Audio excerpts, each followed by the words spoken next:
Today I want to talk Quest 2 basics.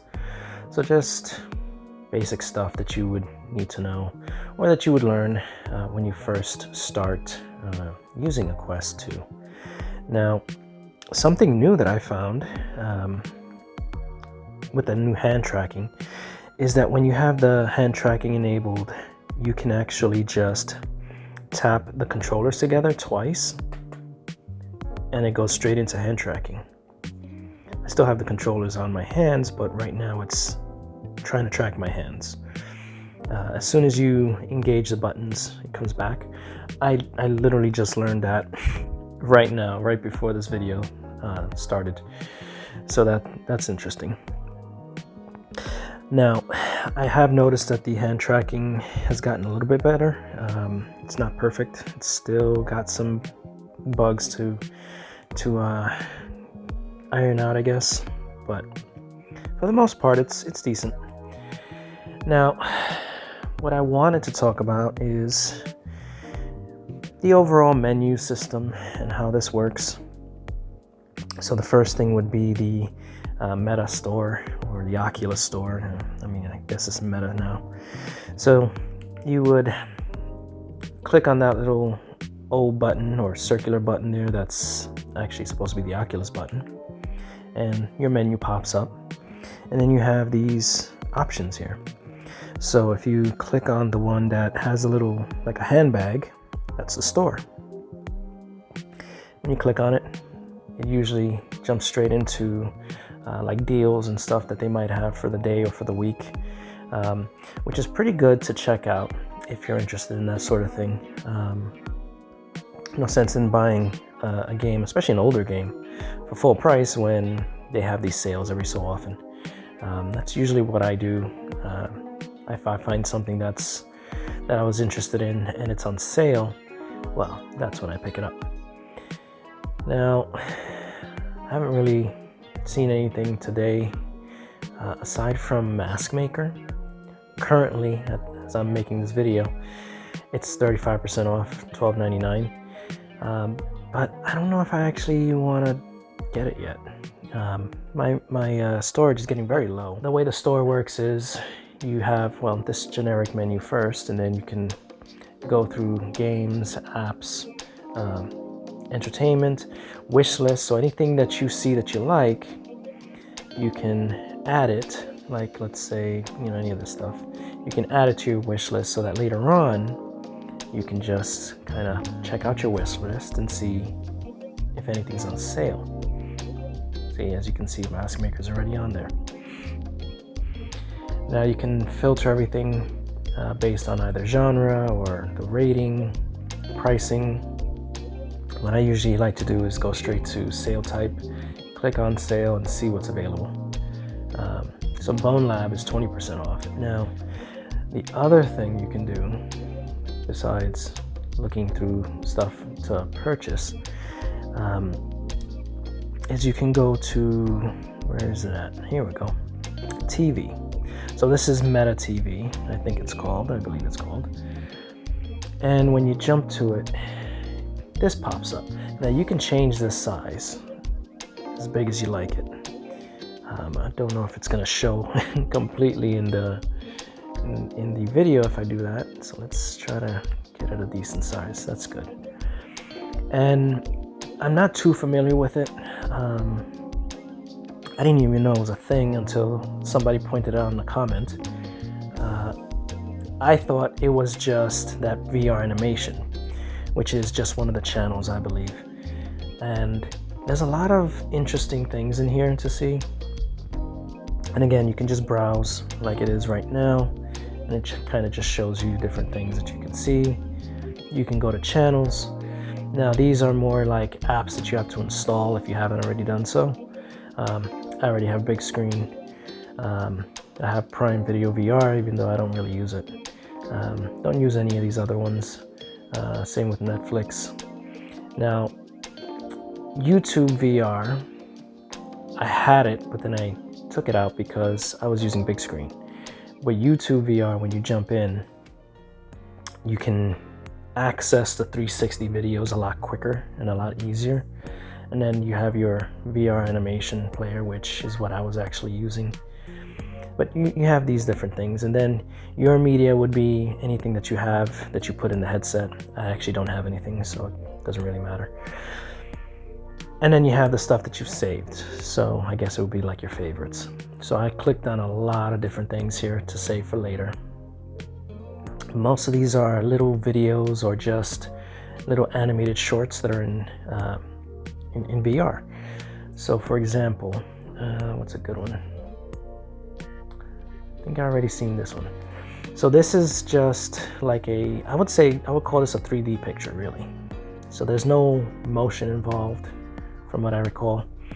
But if you click on it, you're gonna see something a lot more than just a little video. Okay, that's a little bit jarring. For some reason, it seemed to have paused the recording.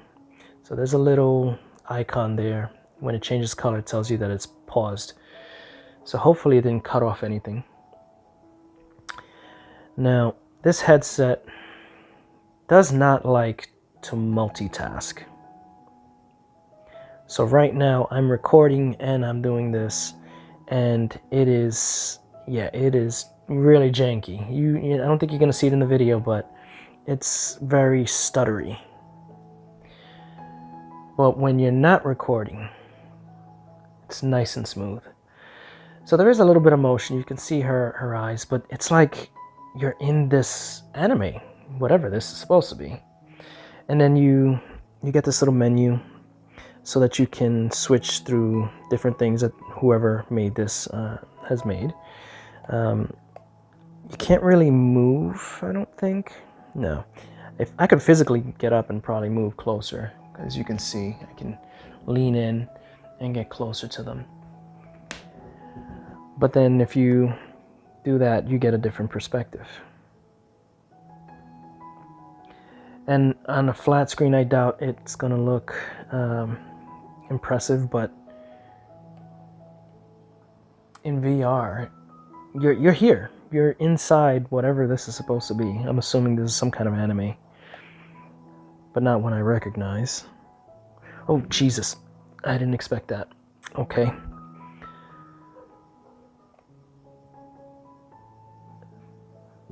How do they, like... You can't see this on flat screen. I mean, you see it, but it's flat.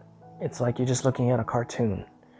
But, like, her hair it has 3 dimensions to it. To me, this is amazing. It's like being inside of a painting, somehow, if you think of it as a painting. Okay.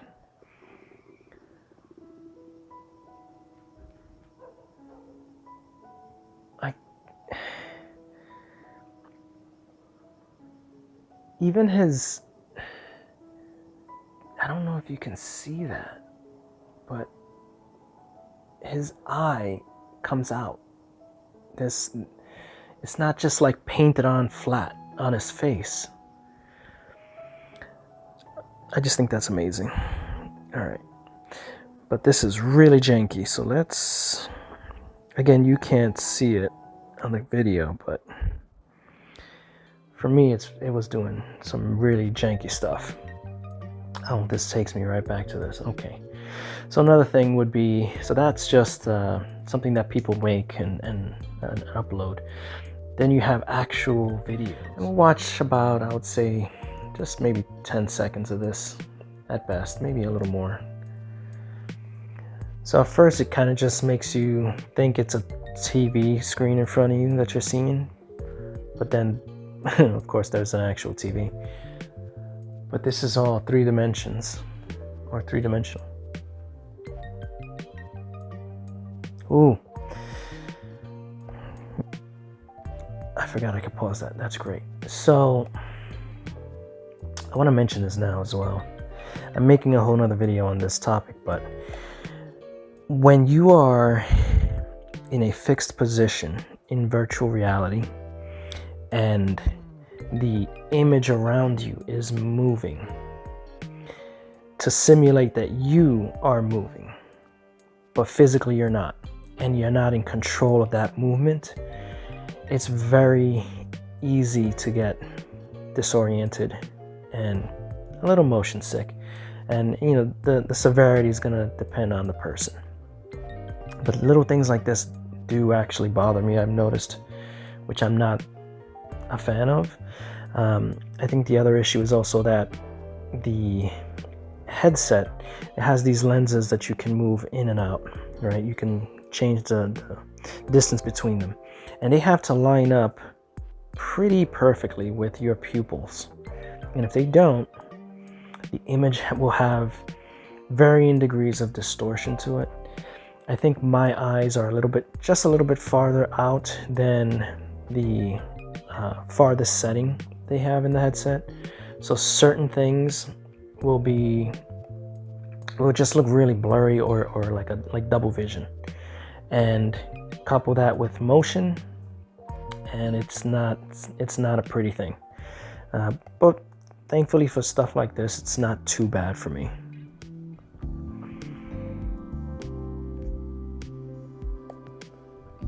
But this is amazing to me.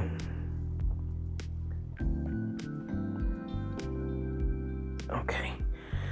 Just that little bit of motion though will kind of make me start swaying without realizing it, because I'm trying to compensate. And yeah, I'm hoping it's something you just get used to. But this is pretty cool. And this is just free stuff that's on this little, like, you know, app, I guess, or it's not on Meta TV. It's one of those things that you can see for free, and they have tons of stuff like this. Let's go back here. No reason to show you all of that. You can see that on your own if you like.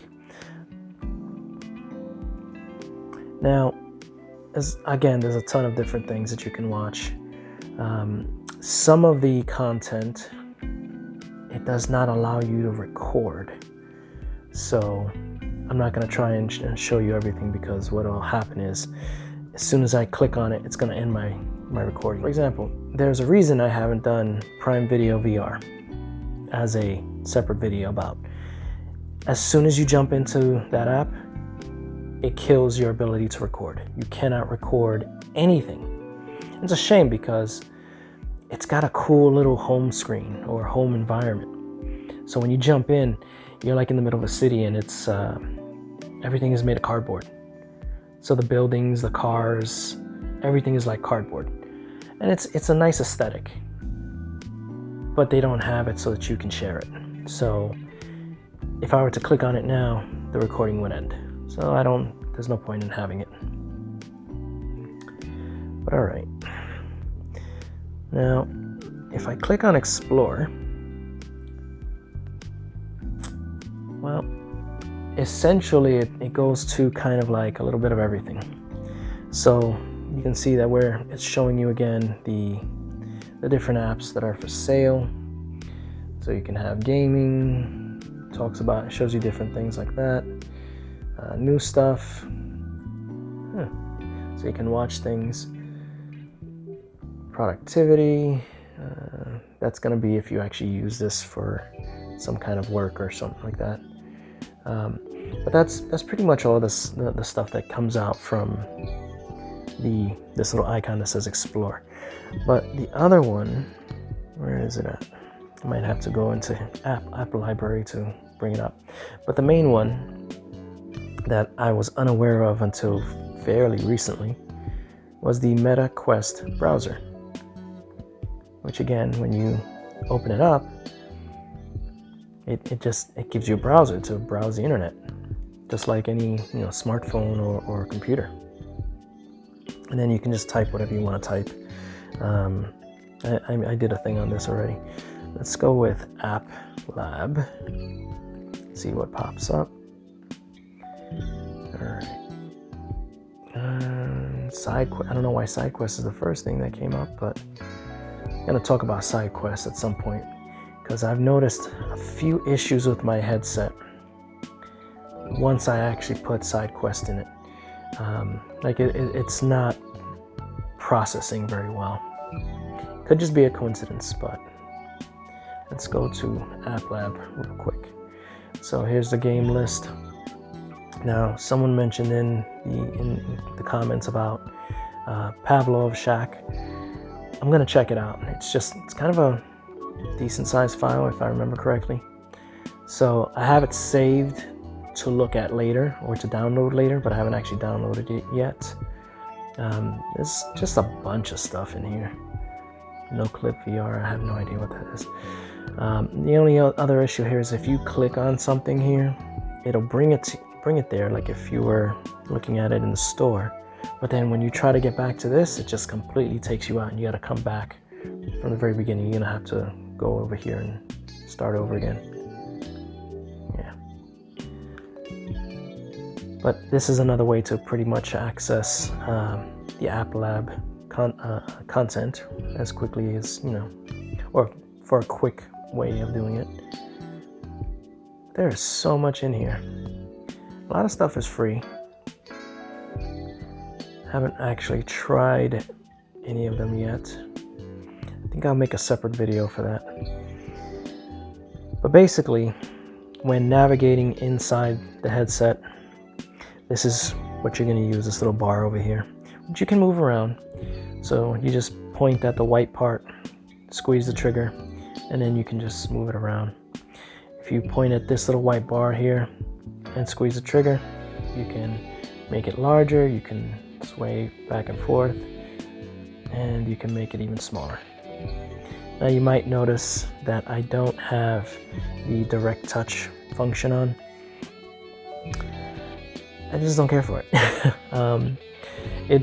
I've gotten used to this, so it's just, you know, for me to do things quickly while making a video, I just stick with this. Let's see. So you can actually see the apps that I do have right now. And as you open them up, they get moved from the bottom to the top. So if I were to go down here and, well, these are the ones that I've had and I've uninstalled. But notice all these are down here. I have not opened them yet. But if I were to click on them, they would actually come up here. So it keeps it in that order. So as you use things, it kind of brings it up to the front so you can use it again. But this is what you have access to. Pluto TV, you can click on that and just watch TV the same way you would on a smart device, on a smart TV or something like that. But that's pretty much it. Up here is how you can categorize the different apps. So for example, if you have SideQuest, you can download stuff that is not part of Meta, and it'll just kind of show up over here. But if you were to download games from SideQuest that are not recognized as, you know, like either App Lab or Meta type apps, then you would actually, it would just be under unknown sources. The settings is going to be something you see a lot, or that you're going to use a lot. You can jump into your system and change different aspects of it. You can check your storage. As you can see, I'm getting kind of low. You can go over here and change your environments. But that's how you would access the different environments. Go back.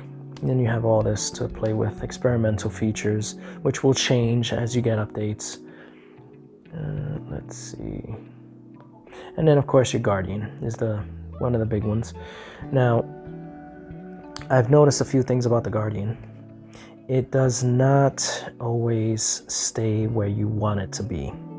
So you will sit there and you'll draw your Guardian, and you might, you know, draw it along a wall, and then turn off your headset, walk away, come back another day, turn your headset on, and it'll recognize the boundary you made, the Guardians that you set up, but it might shift a couple of inches. That has happened to me a few times, which means you then have to just clear it. You would hit the clear Guardian history and just start all over again. I did learn something else. I don't know if this was always a thing, but you can draw your Guardian now with just your hands. So if I just had just my hands, you would pinch like that, and then it would actually show the line, and then you would just move your hand around. So you can draw your Guardian that way. And then if you want to set the floor level, you would just bring your hand down in view in front of you so it can track it. And then when it stops at the floor, that's where it'll set up the floor for you. Don't know if that was always a thing. It's just something I saw recently. All right. I think that's everything I wanted to talk about real quick about just navigating this. Everything's done with the trigger buttons. If you want to minimize this screen, you just actually push the Oculus button. So you push this. It's not showing my thumb there, but it's the circular button underneath the joystick. Brings it up, brings it down. Pretty much it. All right. So that was just a quick little introduction as to the different features and functions when you actually jump into the Quest. The different little icons that you click on to access different things, and just generally how to navigate through it and what's available to you. So if you like this video, hit the like button. If you want to see more stuff like this, I suggest you subscribe, and leave comments. Let me know what you liked, what you didn't like. Let me know what you want to see. Hopefully I'll see you again in the next video, and until then, take care.